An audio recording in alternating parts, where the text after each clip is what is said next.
Hi, how are you? Thanks, you. Fine, great today. That's good. What's this balcony gardening? What is balcony gardening? It's a very big question, you know, and yeah, it's a very, very big question, but I would like to say something about this subject matter. And why do we need balcony gardening? I think the first question should be this.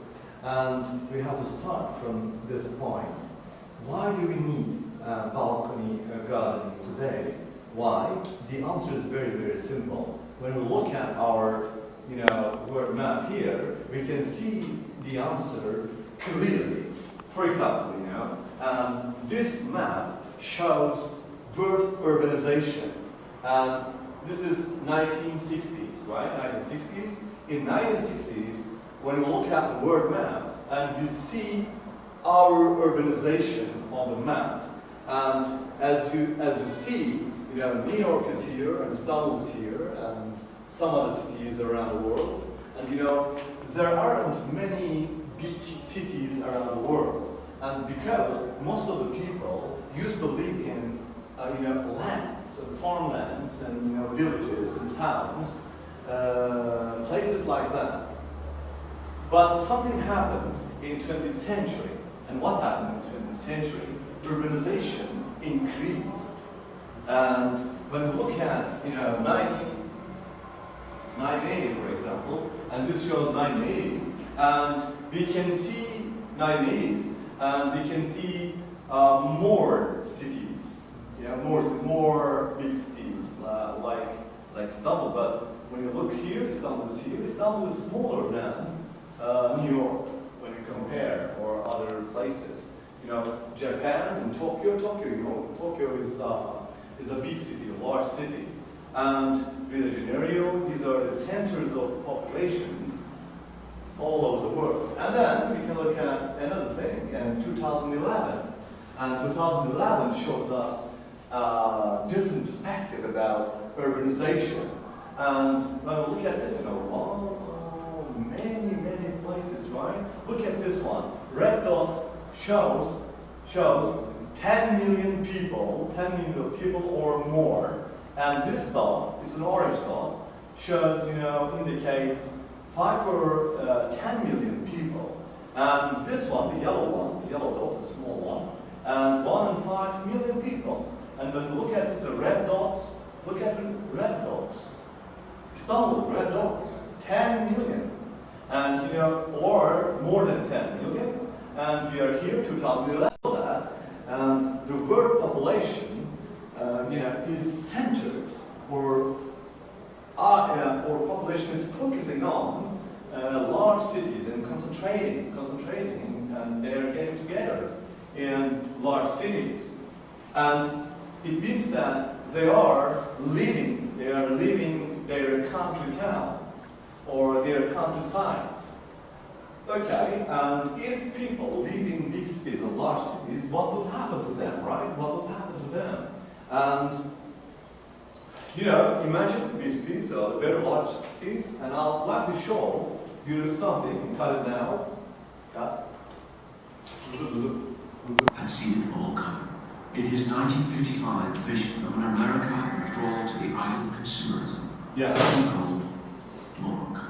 And this poem shows Moloch, urbanization. Moloch, nightmare of Moloch, Moloch the loveless, mental Moloch, Moloch the heavy judger of men, Moloch whose eyes are 1,000 blinding windows, Moloch whose skyscrapers stand in the long streets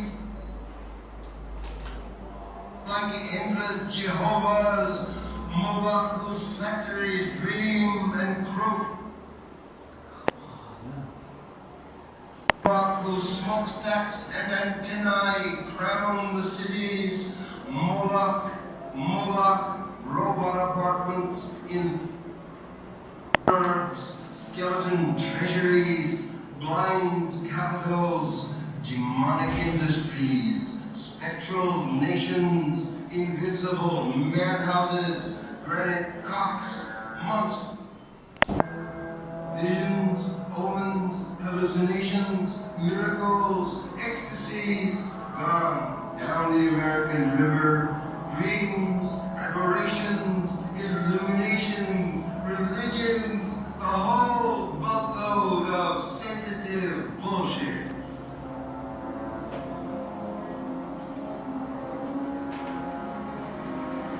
In 1962, it seemed as if Moloch had materialized in Midtown Manhattan in the shape of a 2.5 million square foot, 58-story high-rise. It was only 4 years since the elegant, idealistic Seagram building had opened. But this new building conveyed a very different message about... Yeah, that's it. Okay, and we can continue from here. And this is a vision of our age and 20th century, and you know, the middle of the 20th century. And this shows the situation. You know, urbanization, buildings and blind windows and blind people, and you know, and it's just you know, the people live away from nature, and they you know, they were kept away from nature, and therefore, you know, and a new understanding, a new search has started. And was that, and hippie movement, and 60s, for example, especially 60s, you know, and 60s is very, very important for American culture, the world culture, especially the Western culture. And in 1960s, youth and young people started searching for new life, new perceptions of life. And for example, you know, permaculture is very important social movement for 1960s. And permaculture is based on agriculture. And some elements of permaculture focused on urban farming. And some urban people started thinking about radical change from urban life to a rural life and back to nature. And they feel that, right? But back to nature movement started in 16th century or 17th century with Romanticism, but in 20th century, in 1960s, and that movement has been materialized, okay, materialized, and then we started seeing this some applications of permaculture in urban setting. Wait for a while. Let me show something about it. Yes. Yeah, we are here, and to 2011 and 2025. This is future, right? This is future 2025. This shows future, and these are big cities, you know, very big, very large cities.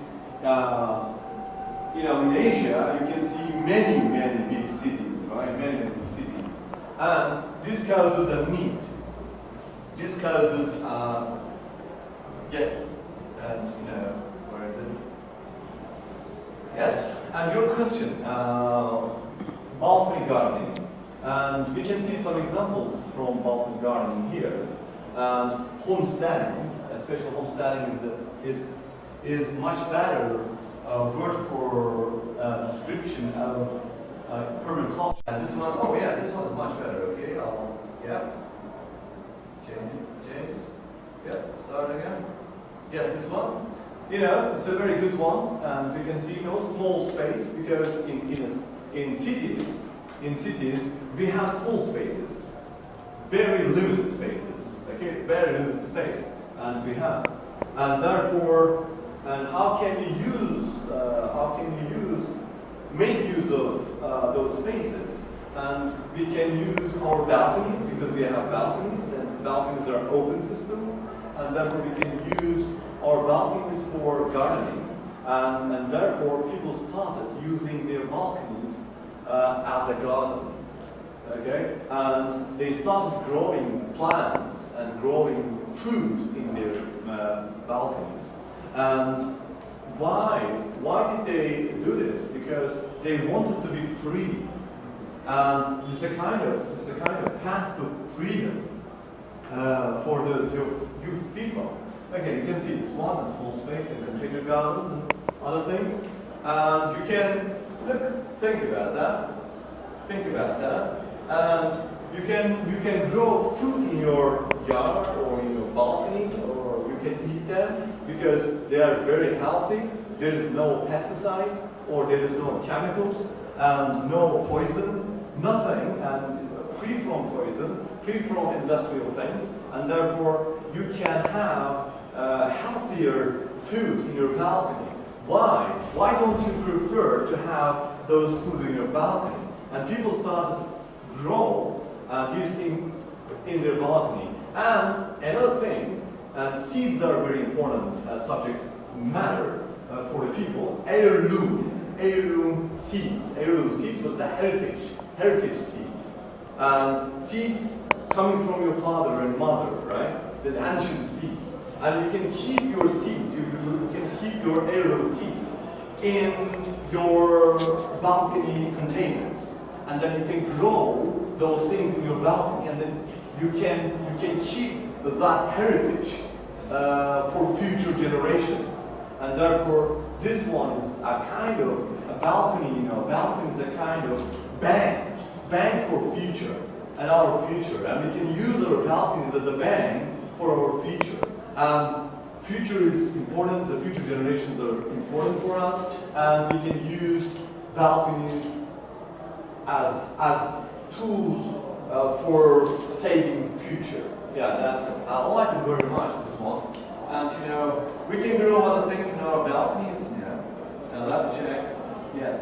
And different kind of uses, right? And vertical uses, and we can use our balconies, vertical or horizontal. And look at this one. It's a wall, and you can use your wall as a garden. And your space might be limited, but it doesn't matter. And because you have walls, we have a lot of walls around us, and we can use those walls as a garden for us.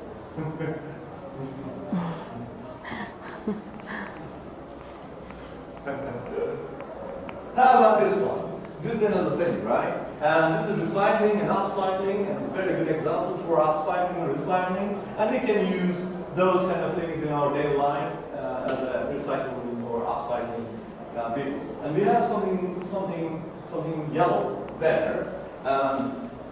Yes, it's a kind of one. It's a kind of, they cut the pipe, and then they put some soil in it, and then they can grow fruit or plants in it. And therefore, it's a fantastic place. It's a fantastic place to grow things and healthy things, right? Yeah. Yes, we have many things. Yeah. And this one is another thing. It's a city environment, and we can see sunflowers there. And we can grow sunflowers in our balcony, and sunflowers can feed us in a way, and we can have some oil from this flower, and then we can use those oil in our kitchen or in our cars as a fuel. Okay. Any other question?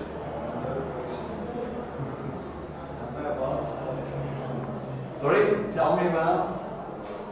Yeah, I'm talking about balcony gardening, and many things about balcony gardening. But we have another example from this one, and this guy is very important, and urban homesteading, and the homegrown revolution.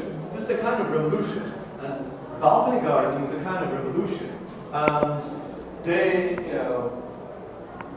yes. I believe growing food is one of the most dangerous. Yeah, they grow food in their backyard, and then they can sell their food, to restaurants around the house. And they can leave. They don't have to go to work all day because they live in their home and grow their food. It means that they are free, right? They're free. There are connection is very small. I can't show you. Yes. All right. I can show another thing here. In Turkey, emanetçiler, emanetçiler is a group of people. They're doing some projects. They're making some projects. Nations Ooh, somebody's talking now. on the face of this earth. Yeah, this guy is talking. That's loud. Okay. Because you are in danger of becoming free. Yeah, urban homestead. Homegrown revolution. The team is from downtown Los Angeles. Here's Los Angeles.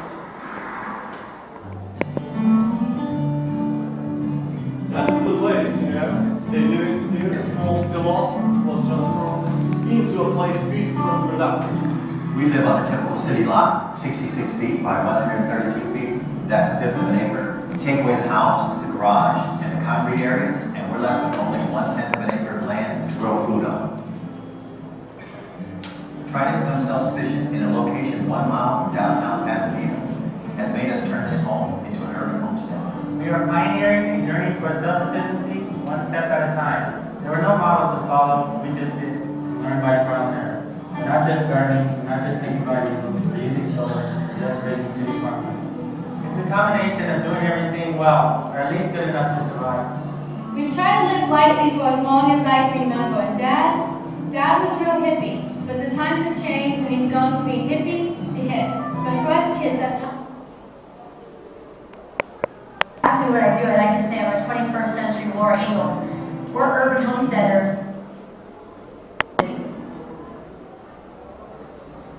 My transformation started during the hippie era. I was part of that movement, and the defining moment for me had to do with the Vietnam War.